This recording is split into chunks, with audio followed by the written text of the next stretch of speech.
ಯಾರ ಹತ್ರನೂ ಗೊತ್ತಿಲ್ದಿರೋರ ಹತ್ರ ಸ್ನೇಹ, ಫ್ರೆಂಡ್ ರಿಕ್ವೆಸ್ಟ್, ಫ್ರೆಂಡ್ ಅಕ್ಸೆಪ್ಟ್ ಖಂಡಿತ ಮಾಡಬೇಡಿ. ಯಾಕಂದ್ರೆ 3 ತಿಂಗಳು 6 ತಿಂಗಳು ಸ್ನೇಹ ಮಾಡಿ ನಿಮ್ ವಿಡಿಯೋಗಳನ್ನ ಮಾಡ್ಕೊಳ್ತಾರೆ, ಫೋಟೋಗಳನ್ನ ತರಿಸ್ಕೊಳ್ತಾರೆ. ನಿಮಗ್ ಗೊತ್ತಿಲ್ಲದೆ ಇರೋರು, ಅವ್ರು ಯಾರೇ ಫ್ರೆಂಡ್ ಆಗಿರ್ಲಿ, ಒಂದು ಫೋಟೋ ಒಂದು ವಿಡಿಯೋ ಶೇರ್ ಮಾಡಬೇಡಿ. ಯಾಕೆಂದ್ರೆ ಬಾಯ್ ಫ್ರೆಂಡು ಆಗ್ತಾರೆ. 6 ತಿಂಗಳು ಬಾಯ್ ಫ್ರೆಂಡ್ ಆಗಿ ನಿನ್ ವಿಡಿಯೋಗಳು ಮಾಡ್ಕೊಂಡಿರ್ತಾರೆ, ನಿಮ್ ಫೋಟೋಸ್ ತಗೊಂಡಿರ್ತಾರೆ, ಆಮೇಲೆ ಬ್ಲಾಕ್ ಮೇಲ್ ಮಾಡಕ್ ಶುರು ಮಾಡ್ತಾರೆ. ನಿನ್ ಅಲ್ಬಾ ಇಲ್ಬಾ ಅಂತ ಕರೀತಾರೆ. ಎಲ್ಲೂ ಹೋಗ್ಲಿಲ್ಲ ಅಂತಂದ್ರೆ ಮತ್ತೆ ನಿಮ್ಗೆ ಫೇಸ್ಬುಕ್ ಶೇರ್ ಮಾಡ್ತೀವಿ ಅಂತ ಎದುರಿಸ್ತಾರೆ. ನಿಮ್ ಫ್ರೆಂಡ್ಸ್ನೆಲ್ಲ ಫ್ರೆಂಡ್ ಅಕ್ಸೆಪ್ಟ್ ಕಳಿಸ್ಕೊಂಡು ನಿಮ್ಗೆ ಎಲ್ಲಾ ತಿಳ್ಕೊಂಡ್ಬಿಟ್ಟಿರ್ತಾರೆ. ಆಮೇಲೆ 8ನೇ ಕ್ಲಾಸಿಂದ ಈ PUC ಡಿಗ್ರಿ ಆ ಮಕ್ಕಳ ಮನಸ್ಸು ತುಂಬಾ ವಲ್ನರಬಲ್. ಅವ್ರಿಗೆ ಗೊತ್ತೇ ಇರಲ್ಲ ಈ ತರ ಎಲ್ಲ ಆಗತ್ತೆ ಅಂತ. ಆಗಿದ್ದು ಆಯ್ತು, ತಪ್ಪಾಗಿದೆ, ನೋ ಪ್ರಾಬ್ಲಮ್. ಆದ್ರೆ ನೀವು ಹೆದರ್ಕೋಬಾರ್ದು.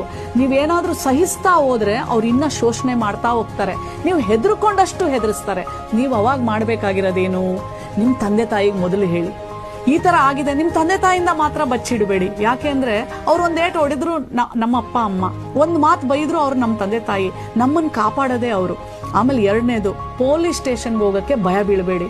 ಯಾವುದೇ ನಿಮ್ ಮೊಬೈಲ್ ಅಲ್ಲಿ ಕ್ರೈಮ್ ಆದ್ರೆ 1930 1930 ಇಮ್ಮಿಡಿಯೇಟ್ಲಿ ಫೋನ್ ಮಾಡಬೇಕು.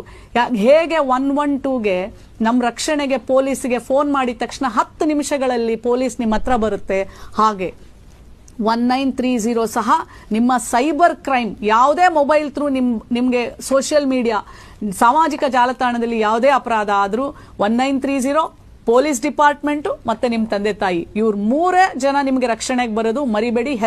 ಹೆದರ್ಕೊಳ್ಳಾರ್ದೆ ನೀವು ಇದನ್ನ ಫೇಸ್ ಮಾಡಿ ನೀವು ಹೊರಗೆ ಬರಬೇಕು.